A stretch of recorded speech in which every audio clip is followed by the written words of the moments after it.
இன்றைய வேத வசனம் 1 யோவான் 2:5. அவருடைய வசனத்தை கைக்கொள்ளுகிறவனிடத்தில் தேவ அன்பு மெய்யாக பூரணப்பட்டிருக்கும். நாம் அவருக்குள் இருக்கிறோம் என்பதை அதனாலே அறிந்திருக்கிறோம். ஆமென்.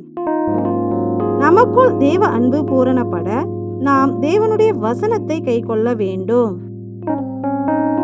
அவருடைய வசனத்தை நாம் கைக்கொண்டு அவர் வழியில் நடக்கும்போது அவருடைய அன்பு நம்மில் பூரணப்படும்.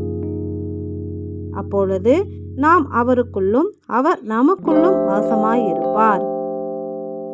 எனவேதான் வேதம் சொல்லுகிறது, என்னில் நிலைத்திருங்கள், நானும் உங்களில் நிலைத்திருப்பேன் என்று. இப்படி அவர் நமக்குள்ளாய் நிலைத்திருந்தால் பாவமுள்ள நம்முடைய ஆத்துமா பரிசுத்தமாகும்.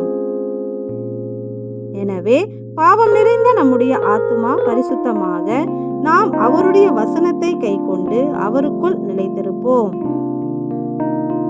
எங்களுக்குள் நிலைத்திருக்கும் எங்கள் நல்ல ஆண்டவரே, உமக்கு நன்றி செலுத்துகிறோம். நன்றி.